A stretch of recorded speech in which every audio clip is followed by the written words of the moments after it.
If you're shopping for a countertop reverse osmosis system, you've probably noticed a pattern. Every brand claims their unit removes basically everything, and they all look kind of similar on the counter. So in this review, I'm testing the APEC ROCT+, an all-in-one countertop RO that also does instant hot water, which a lot of you have requested for me to test. But instead of just regurgitating marketing claims like all of those faceless AI voiceover reviews, I got my hands on this unit and lab tested its performance with my own tap water and scored it using my weighted scoring system, so you can see what it actually did and if it's worth your money based on real data, not personal opinion. I always like to start off with price because I know that's really important for you guys, and at the time of recording, I'm seeing the ROCT Plus priced at $417.99 on APEC's site. Now, the bigger long-term question with any water filter is ongoing filter replacement cost. This unit uses a single composite RO filter cartridge, which has a service life of 12 months or 1,100 gallons, depending of course on your water quality and usage. Dividing the filter cost, $85.99, by its rated capacity,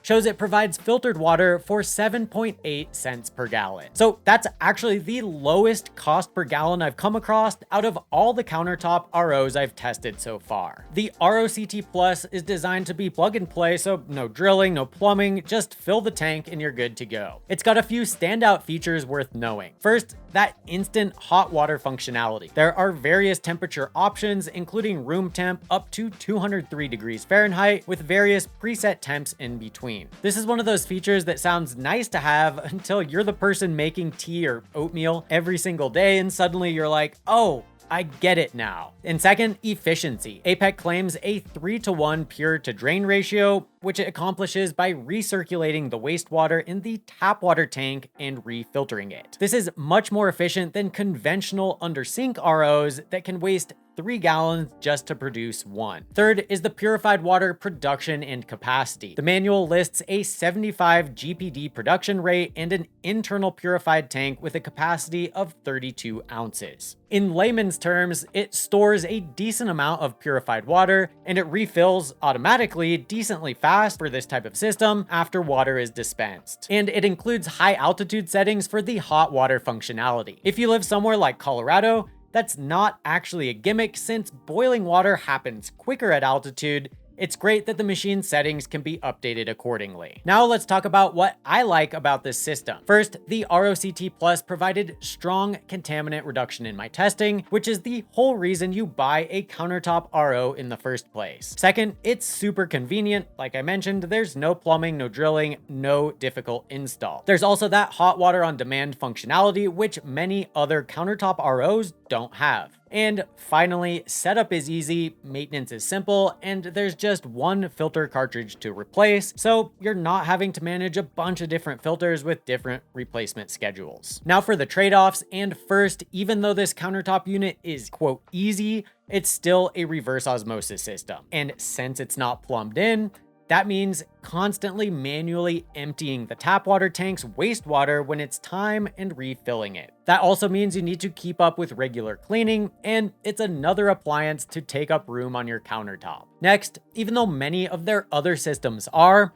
this particular APEC model is not officially performance certified by the NSF, WQA, or IATMO. APEC claims it can remove chemicals, VOCs, odor and color, and 1,000 plus contaminants, and even show a longer list of even more contaminants further down the page. So not only have these claims not been verified by an independent certification body, but the system has not been tested and validated for material safety either. And third is filtration speed. At 0.058 GPM, it's not the slowest countertop RO we've tested, but it's also not the fastest. Finally, while it did get hot, the instant hot water didn't quite reach the advertised 203 degrees Fahrenheit in our testing. All right, now let's talk about what the lab found in our test samples. I collected a pre-filtration sample of my tap water in a large bucket, swirled it to make sure it was well mixed, then filled the APEC ROCT Plus tap water tank from the bucket. I took the pre-filtration lab test sample directly from the bucket, then took the post-filtration sample directly from the APEC systems dispenser. Both samples were sent to TapScore's certified lab partner partner for analysis so we could compare before and after samples using real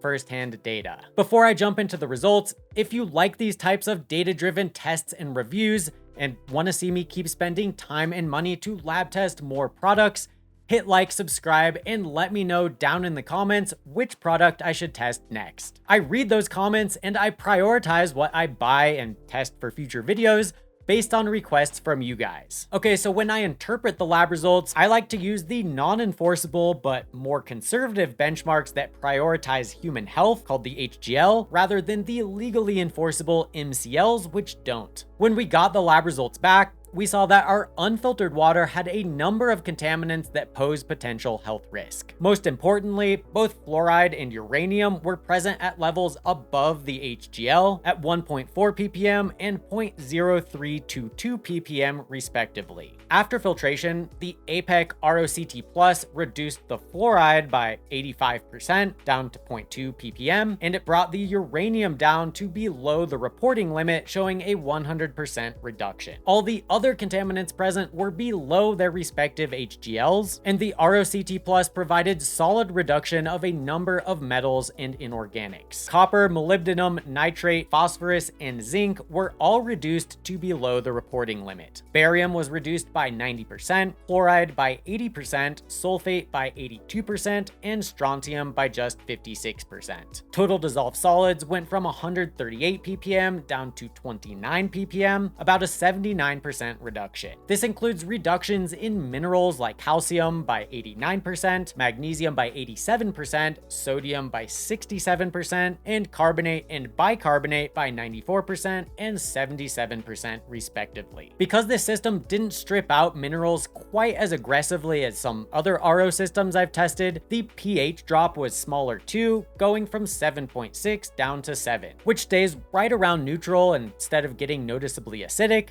like we've seen with others. And interestingly, manganese was detected at 0.0028 ppm post-filtration, where it was absent in the unfiltered water. Now, that's a tiny amount. For example, the HGL is 0.1 ppm, so still well below that. While not a concern, this detection is interesting because this unit doesn't have built-in remineralization, which is typically the culprit for trace manganese detection post-filtration. So now let's look at how the APEC ROCT Plus earned an 8.58 out of 10 overall in my data-driven scoring system. Contaminant reduction is the biggest part of the scoring system, weighted at 55% of the total score, followed by filtration rate, design, setup, and maintenance, which are all weighted at 10% of the total score, and finally company policies, which make up 5%. In the contaminant reduction category, it scored a 9 out of 10 because it delivered strong reductions in my own lab testing, which is exactly what you want from a countertop RO. The reason it didn't score even higher is because of its lack of official performance certifications backing up their contaminant reduction claims. It earned a 7.5 in the filtration rate category because we measured it at 0.058 gallons per minute. That's not painfully slow, but it's also not the fastest countertop RO we've tested. In design, it scored a 7.5 as well, which was also negatively affected by the lack of certifications. It also scored 7.5 in the setup category because while it's easy in the sense that there's no install or plumbing, it loses points for the flushing process. According to the user manual, APEC recommends cyclically flushing 12 liters through the system to get the best tasting water, and each cycle takes about 3 minutes and 50 seconds, which works out to around 46 minutes of flushing before it's fully up and ready to go for the best tasting water. It scored a 9.75 out of 10 for maintenance because it's pretty simple and you get filter change reminders, and the filter replacement process is easy. There's also an internal UV that helps sanitize the internal holding tank, which is good since you can't open the unit to manually clean that tank. That said, APEC does recommend washing the feed tank and components with soap and water each week. And I'm not gonna lie, the tap water tank is pretty difficult to clean because of the internal plastic pieces in the narrow opening. If you've got big hands, you're basically not getting in there, so you'll probably need a brush, and it's still hard to reach every nook and cranny. On the flip side, the ongoing filter replacement cost is quite quite low at 7.8 cents per gallon. And finally, in the company category, it scored an 8.1 out of 10 based on the policies and what you can expect as a customer. Returns are 30 days, but you're responsible for return shipping. Warranty is 1 year, but if you register the product within 8 weeks of purchase, the warranty gets extended to 2 years. And shipping costs are variable depending on service and location, so that's something you'll want to check before you buy. Alright, so do the pros outweigh the cons, and who would I recommend this for? It really depends, and it really comes down to what you care about most. If you want a countertop RO with hot water on demand, the ro-ctop+ is honestly one of the best values I've seen in this category, both in upfront and ongoing cost. It performed well in my testing, and we saw strong contaminant reduction, which was great. But here's who should probably skip it. If you really value official third-party certifications, both for performance and material safety, I'd look elsewhere. That lack of certification confidence is my biggest hesitation with this unit. And if you want a system that avoids plastic contact with the filtered water as much as possible, this one stores the purified water in an internal plastic tank, so that may be another reason for some folks to pass. Also, there's no remineralization option, so if you want RO water that's rebalanced for taste right out of the machine, this isn't the one. And finally, if you own your home and you're able to install one, I'd actually recommend an under sink RO over any countertop unit for convenience alone. Countertop ROs work great, especially for renters, but if you can, having RO water right at the faucet is just so much more convenient. And there are other countertop ROs that are cheaper and more extensively performance certified. They just don't give you hot water on demand. So if you don't need instant hot water, I'd recommend looking at the AquaTrue Carafe instead. If you do want hot water on demand, the WaterDrop A1 is a certified alternative worth considering. So if you want to see how those two systems performed in my testing and scoring system, stick around and watch my dedicated reviews coming up right now. Click or tap to keep watching.